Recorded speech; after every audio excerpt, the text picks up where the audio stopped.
This is the end for you. What are you doing? Open this door, please. And what do you mean by the end?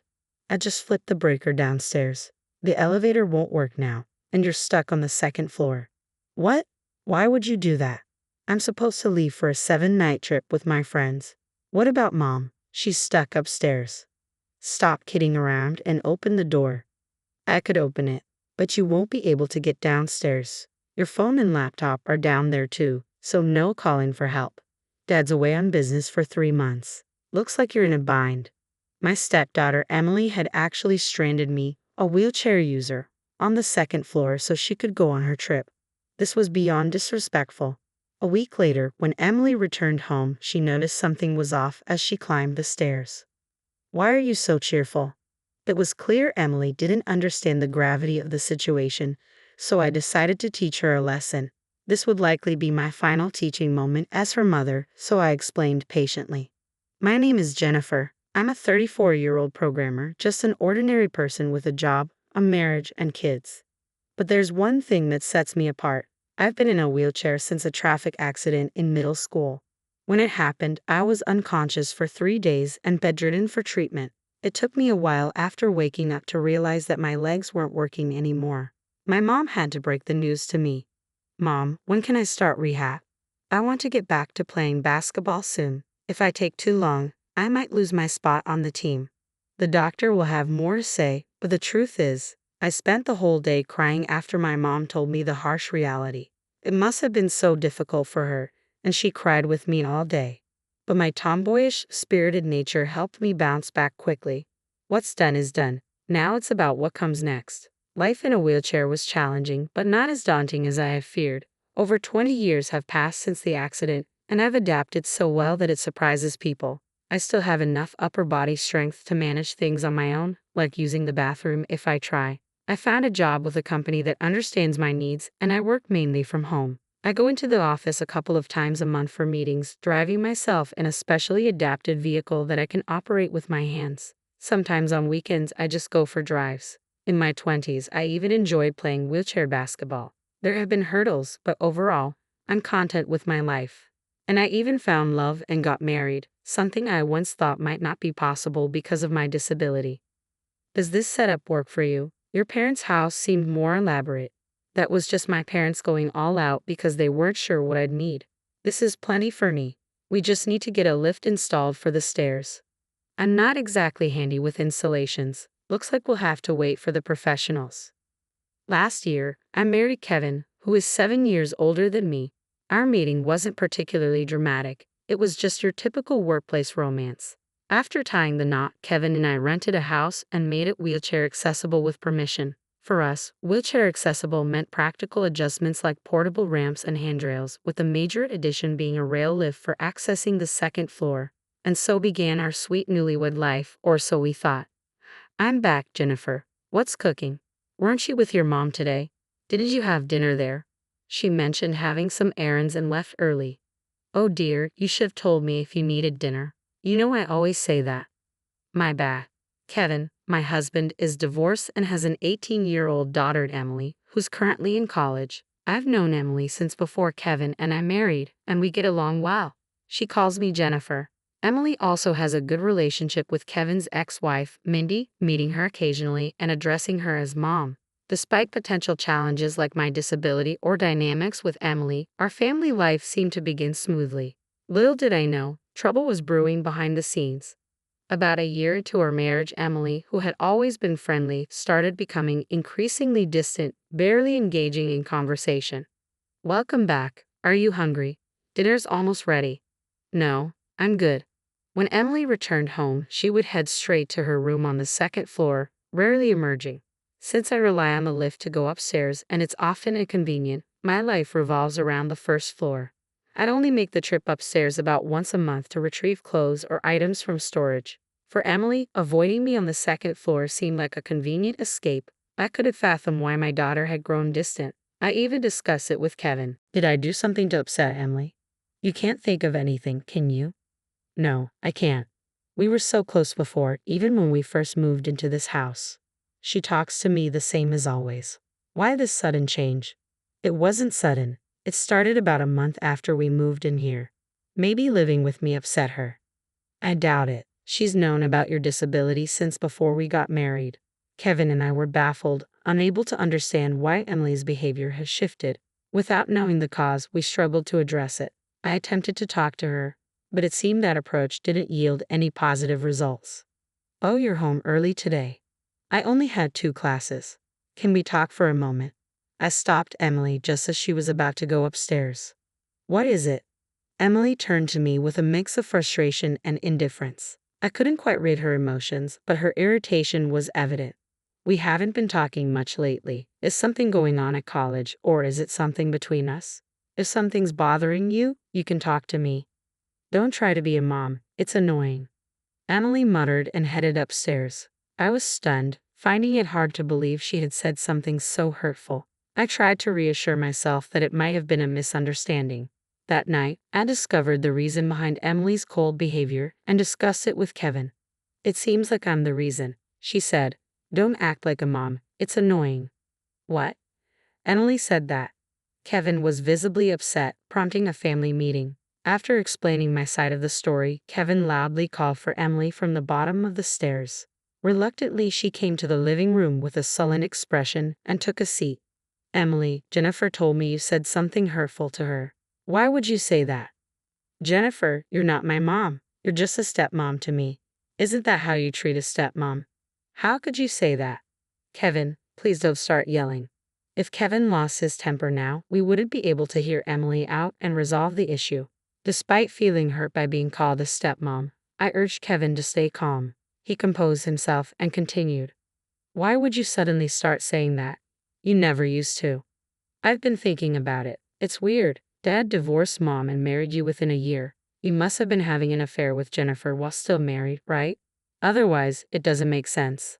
I've known Jennifer for over 10 years. We worked together.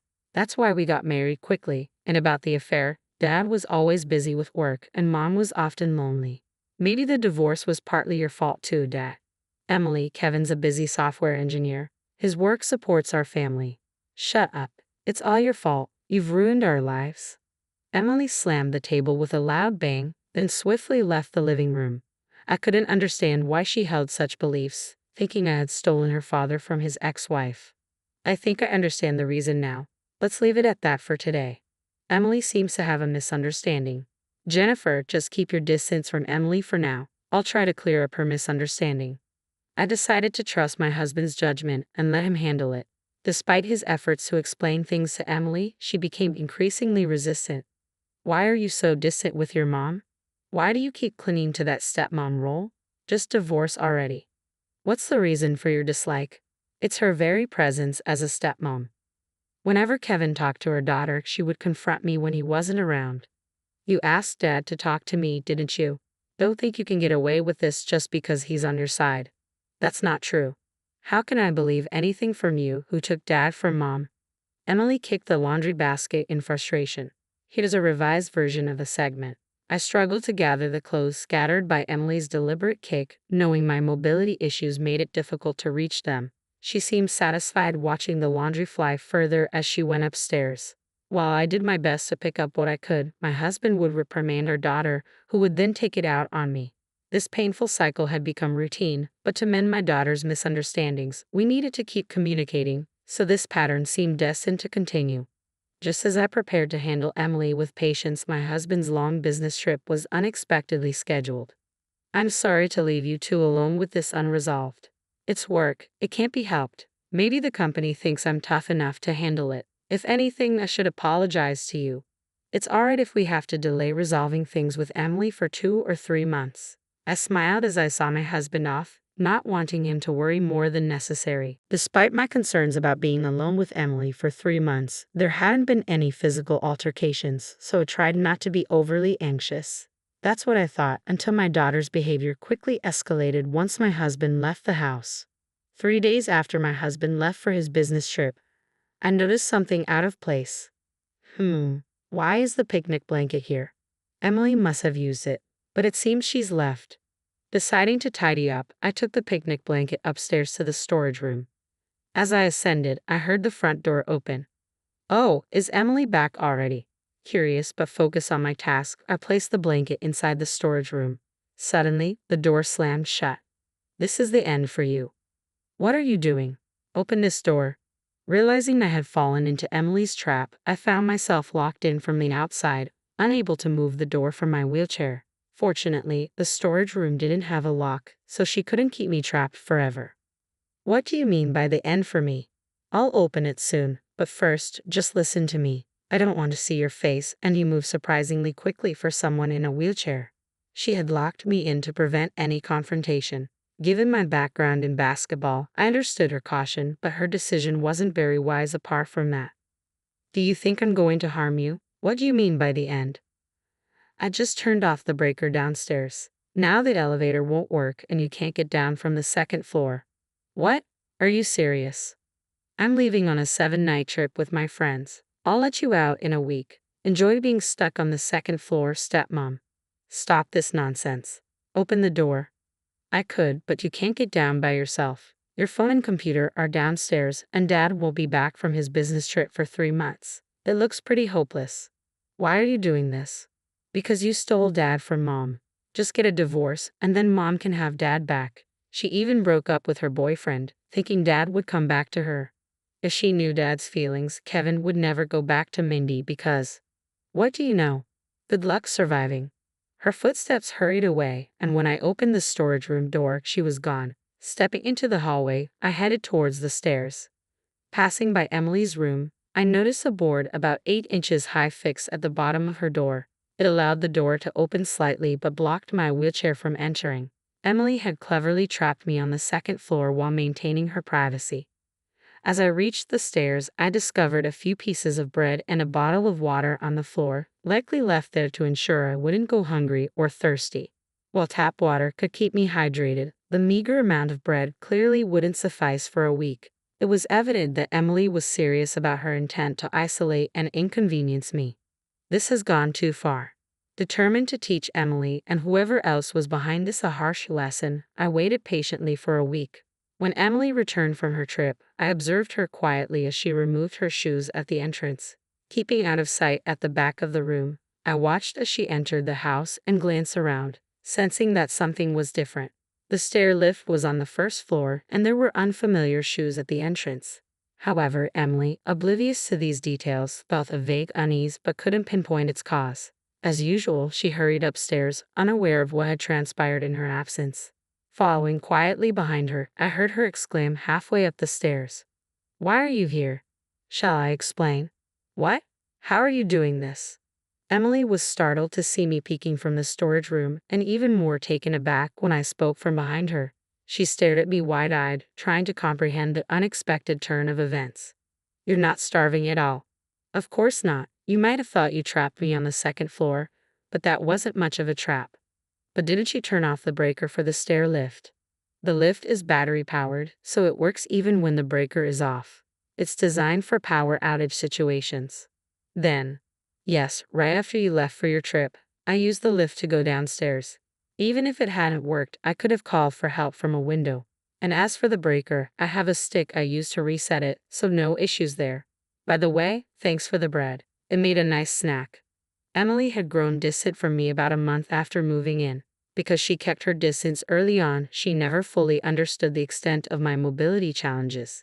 Even after living together for a year, she didn't fully grasp how the stair lift operated. As soon as she left for her trip, I promptly went downstairs as usual and called Kevin to inform him of the situation. When Emily learned that I wasn't starving, she quickly noticed Kevin standing near the storage room door, shocked and shouting, "Why is Mom here? And why is she sitting like that? What's going on?" I'll explain everything. Kevin had been standing there the whole time, but Emily was so surprised to see her mother and me together that she hadn't noticed him. "Dad, why are you here? Aren't you on a business trip?" "It's not an overseas trip. It's Sunday, and I'm off work today. It's not unusual for me to be home," he explained calmly. Emily's naive question seemed to momentarily perplex my husband. At 19, with only part-time job experience, she assumed a long-term business trip meant he couldn't return home often. However, his trip was just a 3-hour drive away, and he planned to visit home every 2 weeks. Today, he had returned earlier than scheduled due to Emily's antics. I've heard from your mother about the trouble you've been causing and suggesting divorce, Kevin said firmly. Yes, it's all because of this fake mom. If she wasn't here, Mom and Dad could get back together. I'm never divorcing Jennifer, and I won't remarry Mindy. Why not? The reason for the divorce might have been Mom's affair, but wasn't it also because you were always working? Besides, Mom can't forget about you. She's regretted her affair and ended it, waiting for you. My husband and I exchanged a sigh. Mindy, unable to bear the tension, had her head bowed, staring at the floor. Mindy, explain it yourself.